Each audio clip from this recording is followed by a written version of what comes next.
Hello and welcome to Chapter 3. In fact, we're doing both Chapters 3 and 4.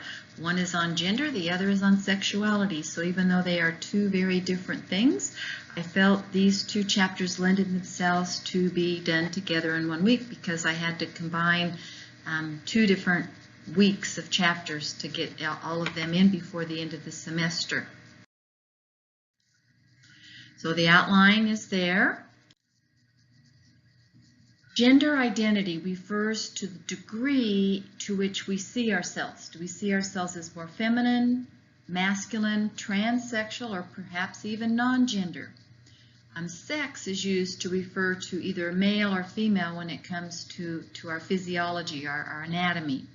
And then our gender expectations refers to society's attitudes or behaviors that they expect us to perform according to the sex we were assigned at birth.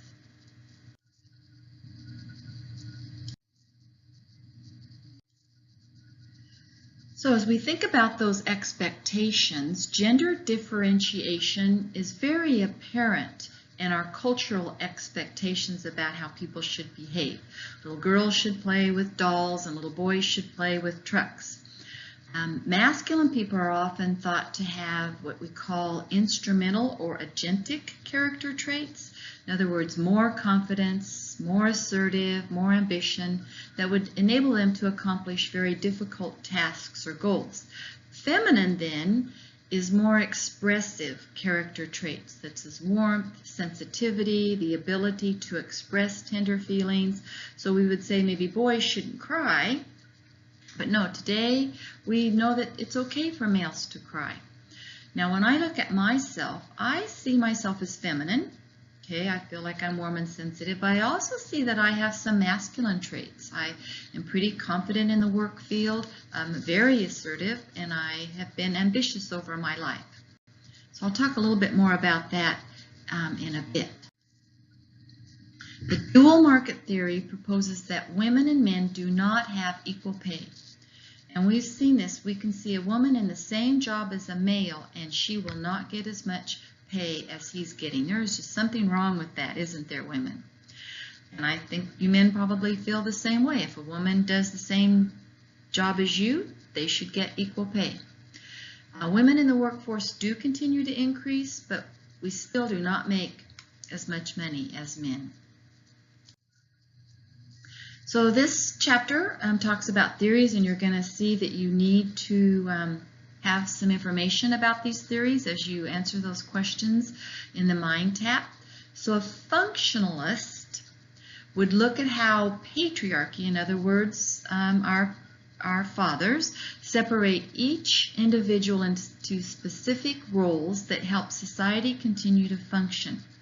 Theories of male dominance in society do encourage individuals from both sexes to fill those gender roles that help maintain the needs of a given society. We need both masculine, both feminine traits. The conflict theory, again, is unequal power between husband and wife, an unequal division of household labor. They say that the happiest of wives are those whose husbands fulfill more of the household roles, especially when a family has children. The more that a father helps out with the children, with the household tasks, the happier the wife is going to be. And as you men know, happy wife equals happy life. The symbolic interactionism proposes that individuals use an approach known as doing gender. So you either do what's expected of you as a male or as a female. And then feminism, those that are feminists seek a justice within society. They want that equal pay. And we can attribute Gloria Steinem for one of the first women in the feminist movement, because she was the one who burned her bra in the 60s, because she said that women should be equal with men, and if men don't have to wear bras, neither should women. So thank you, Gloria. The mommy tax, you're going to see this in one of your questions, so I added a slide here.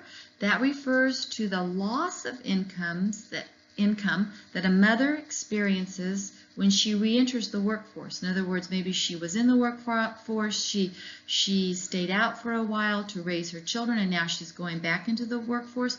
Many times she enters again at a level that pays less than what she was making before.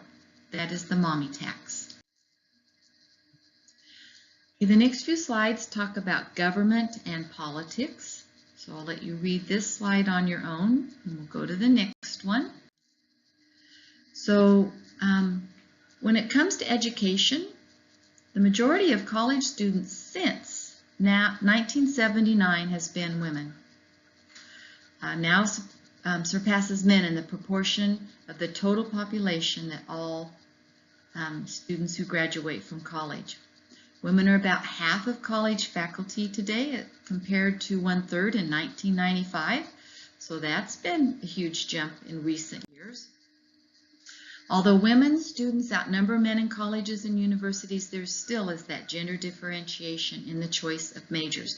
There's probably more men in business majors, more women in education would be an example of that. Although we're seeing changes, we're seeing more men entering the field of education, and especially in the health field. More and more males today are becoming nurses, so we have seen that as a major change. There is evidence that some traditionally male disciplines do foster a culture of invisible masculinity that marginalizes women. Economics, we've talked about this before. In 2015, women were employed full-time. They earned 79% of what men earned. It's their sex, whether they're male or female, their race and ethnicity all play a part in this wage disparity. Overall, the earnings gap between men and women has narrowed, but that gap is widening slightly again. Here's a graph you'll find in your book.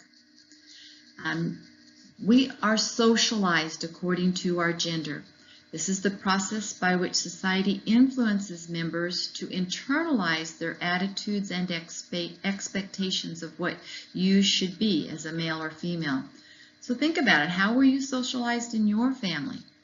As I look at my family, I didn't know I had a choice not to attend college. I didn't know I had a choice to attend any college other than Colorado State University. From when I was little, I knew I was expected to go to CSU. It's interesting though, because my two brothers who are 3 and 10 years younger than I am, they went to a community college rather than the state university. I think their expectation was that they were going to come home and take over the farm, where my father saw that both me and my sister needed to go to four-year universities. We could have gone to a community college first, as I would promote that today, teaching for a community college. But that we were to go to a four-year university so that we could get a good education and develop our own careers, as we would not come home to farm. Where today a lot of women can be farmers. There's no reason why, if you grew up on a farm that you couldn't go back and continue to do that. An interactionist, constructionist perspective is where children develop self-concepts based on the feedback from those around us. So your self-esteem, how others treat you, how others say they expect of you. A social learning theory, that you learn that by the way you're taught, by not only your home life, but schools and the media, has a huge impact. How you identify. They say children categorize themselves by age 3, and I've seen this in my grandson. He was barely 3, and he made it very clear to us that he was a boy. The gender schema theory, where children develop a frame of knowledge about what girls and boys typically should do. And then they use that framework as they think about their own gender. Okay, the rest of the slides I'm going to let you read on your own. Hopefully the ones that I just covered will be very helpful to you as you do this week's assignment. Enjoy this chapter.